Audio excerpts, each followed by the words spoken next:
हाँ,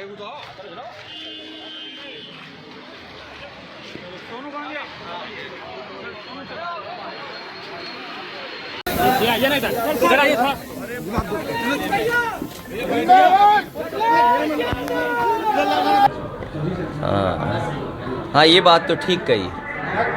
अगर ये बीजेपी के बड़े नेता कहें कि नाम में क्या रखा है, तो फिर startup India, make in India, और फिर हम भारत का झंडा लेकर के, इंडिया का झंडा लेकर के अपना भारत का सम्मान, भारत हमारी किस ऊंचाई तक पहुंच रहा है, हम दुनिया को दिखाते हैं और बताते हैं।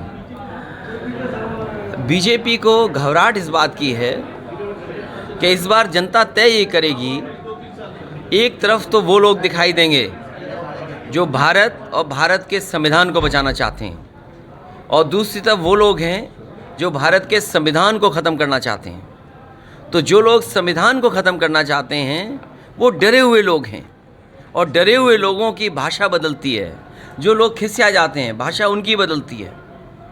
जो आज तक नफ़रत की राजनीति करते आए, और नफ़रत की राजनीति का कोई एक जगह का उदाहरण मैं दूं, मणिपुर जो जल रहा है वो आरएसएस की विभाजनकारी नीति और भारतीय जनता पार्टी ने वोट की राजनीति जो की, उसकी वजह से आज प्रदेश वो जल रहा है। क्या हम और आप कल्पना कर सकते हैं, जिस भारत को हम भारत माँ बोलते हों, धरती माँ बोलते हों, गंगा माँ बोलते हों, यमुना माँ बोलते हों, और माँ का जो स्थान हमारे समाज में सबसे ऊपर है, क्योंकि माँ न केवल हमें जन्म देती है, बल्कि माँ हमें आगे बढ़ाने की शिक्षा भी देती है। और सोचिए, दो बहनों की, माताओं की जिस तरह से तस्वीर आई, वीडियो आए, क्या कोई आज सभ्य समाज में स्वीकार कर सकता है कि महिलाओं के कपड़े उतार दिए जाएं?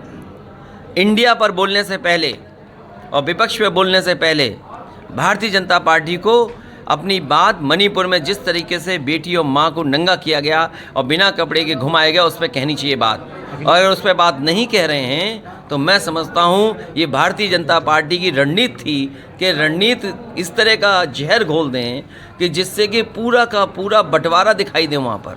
सर, मणिपुर जैसी घटना और वीडियो की जांच होनी चाहिए, कौन लोग हैं, इस पर कार्रवाई होनी चाहिए। लेकिन कहीं ये भी सावधान रहना, भारतीय जनता पार्टी कुछ भी कर सकती है।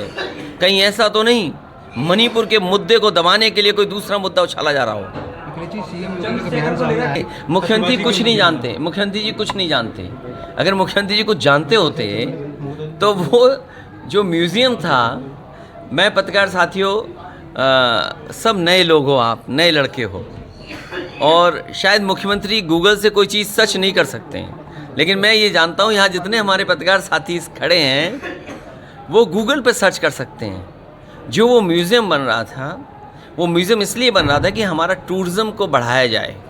जो लोग ताजमहल देखने आते हैं उन्हें कम से कम मुग़ल सम्राट के समय पर या मुग़ल म्यूज़ियम के बहाने पूरे भारत की संस्कृति को बताया जाए, भारत की मिली जुली संस्कृति से परिचय कराया जाए, भारत की जो गंगा जमुनी तहजीब है उससे परिचय कराया जाए।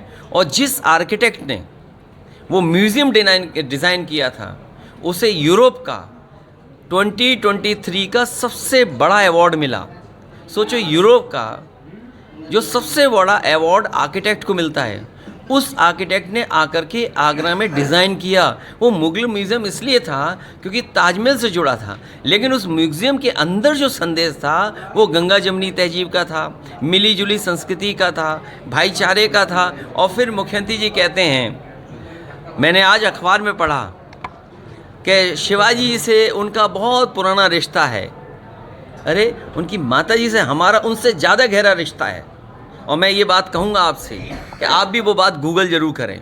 ये बात मैं क्यों कह रहा हूँ, तो ये बीजेपी के लोग वो हैं जिन्हें काम नहीं करना। अभी मैं आ रहा था मेरठ से करनाल रोड, ये उत्तर प्रदेश की सरकार की सड़क थी, इन्होंने NHAI को दे दिया।